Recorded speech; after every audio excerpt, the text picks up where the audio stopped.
Tiens, regarde, je te file Ça y est, t'es le journaliste. t-shirt sanglier jaune. Comme ça, quand tu iras chez BFM, tu pourras leur dire qu'il n'y a que sanglier jaune qui dit ce qui se passe pour de vrai.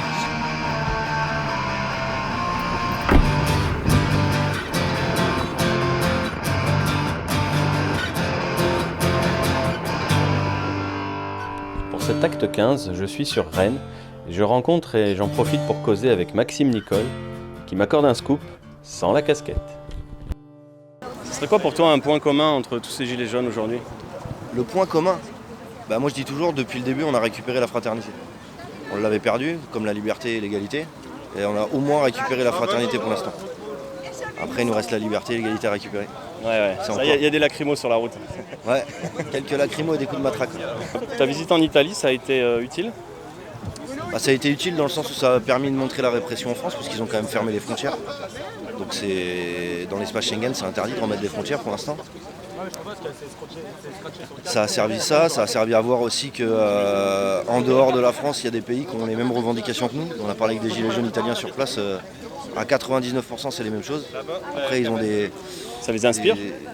Ils regardent vachement ce qui se passe en France. Ouais, mais pas que l'Italie, il y a plus de 35 pays dans le monde qui nous regardent et qui sont alors, plus ou moins inspirés, ça dépend, parce qu'il y en a qui ont des revendications propres à leur pays. Le référendum d'initiative citoyenne par exemple, c'est pas une revendication qui est dans tous les pays, mais ça montre que la répression financière des États, elle n'est pas que dans notre pays, elle est bien internationale. Tu as quelque chose à dire à ceux qui sont sympathisants gilets jaunes mais qui n'ont encore rien fait concrètement sur le terrain?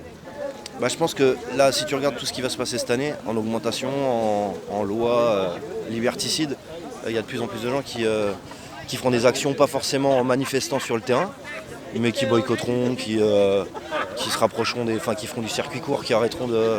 Je pense que ça va changer aussi pas mal le mode de consommation des gens, ce qui se passe. Et sur les ronds-points, et ceux qui ont réussi à rester, souvent sur des terrains privés, etc., il y a aussi une certaine forme d'émancipation qui est en train de se créer, non? Là, je vois à Dinan, par exemple, ils vont mettre en place de la permaculture, ils sont en train de préparer un jardin, ils ont fait un espace pour les enfants pour jouer. Alors qu'est-ce qu'ils ont de particulier, à ton avis, les enfants de gilets jaunes? On leur a enlevé les outils informatiques des mains. La connexion, c'est plus du Wi-Fi, c'est de l'humain. C'est pas mal. Là, aujourd'hui, on se déplace à une quarantaine. Donc on est entre médic et escorte, parce qu'on a été obligé de se munir d'escorte. On ne se protège pas contre les casseurs, on se protège contre les forces de l'ordre. On demande simplement à ce que les gens aient minimum un SST. On vérifie les diplômes, on soit vraiment compétent, puis on mixe nos équipes de sorte qu'il y ait quelqu'un de très compétent toujours dans l'équipe. Très compétent, j'entends infirmière, médecin, pompier, qui soit vraiment aguerri au terrain. Ouais. Voilà, exactement. Et avec ces personnes-là, en général, on est 3-4 médics, faire des équipes complètes.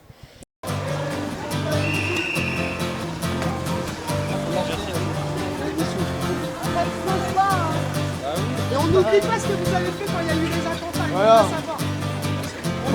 Faut cibler ceux qui cassent, monsieur. Qu'est-ce qui vous motive à être dans la rue au bout de 15 semaines? Moi je suis là pour soutenir tout ce monde-là. Parce que j'ai un bon salaire, j'ai pas à me plaindre là-dessus, etc. Mais je soutiens les gens qu'il y a dans la rue. Je suis là parce que le gouvernement nous manipule, les médias nous manipulent. Donc je suis dans la rue pour voir vraiment ce qui se passe et je vois ça. Donc tous solidaires et c'est ce qu'on aime. Oui, c'est la première fois que je milite aujourd'hui, je suis dans la manif. La vie chère, les impôts qui augmentent, on réclame le RIC, on veut être maître de notre société, de nos lois, donc on réclame tout ça, une vie meilleure en tout cas. C'est un mouvement solidaire citoyen qui, selon les autorités, va un peu partout. En fait, pour la première fois, il rassemble des gens qui s'opposaient avant. Et on est là pour ça, quoi. On n'est pas avec nos gilets jaunes, on est là en tant qu'humains, parce qu'on est tous ensemble dedans. Voilà. Les humains doivent se battre ensemble. C'est les petits qui se réveillent.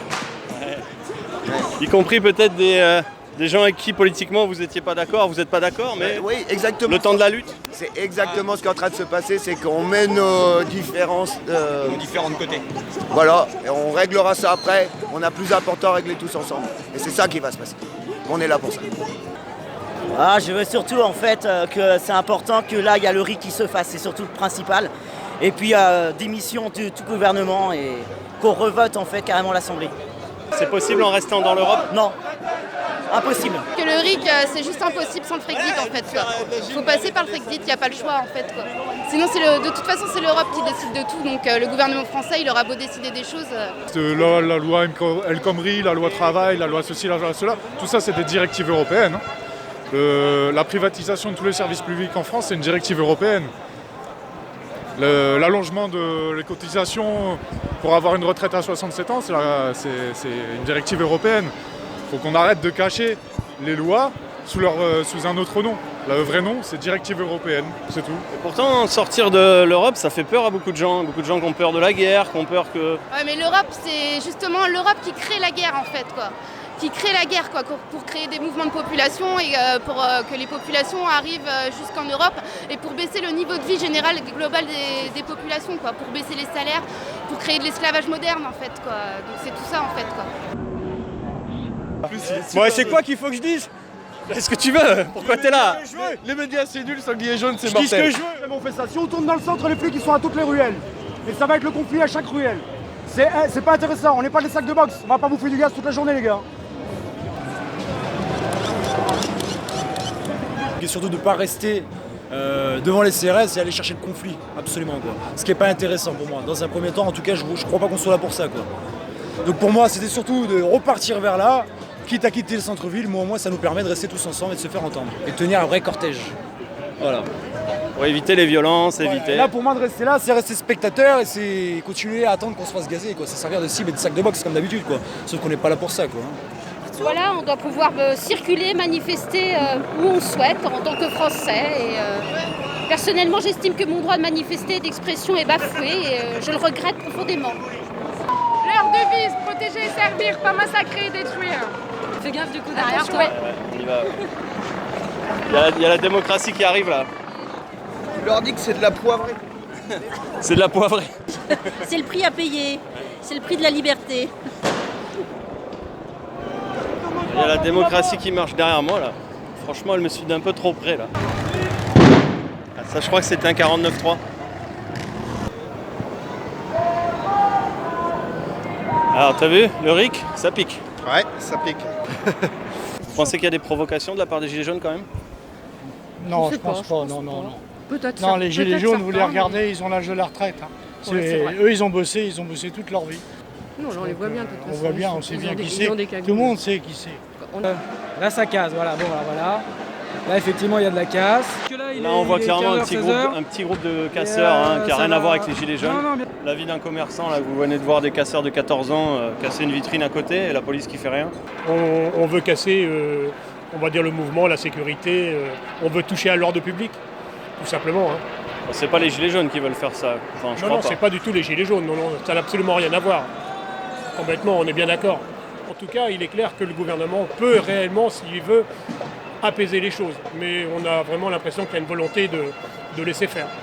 Et ça les dérange quoi. Juste un masque et des lunettes, ça les dérange. Ils nous traitent d'homophobes, d'antisémites, de complotistes. Ils font la totale et rien marche parce que les Gilets jaunes, c'est tout un mouvement, on est ensemble, on est de toutes les couleurs, on est de tout milieu, que ce soit étudiants, chômeurs, voilà. Et il faut que les gens se réveillent, il faut qu'ils prennent conscience de la chose, que c'est maintenant qu'il faut que ça se passe. On n'est même plus libre d'exprimer ce qu'on a envie. Ça gaze de tous les côtés là. Non, oui, mais on fait rien en plus, on se fait gazer comme des chiens.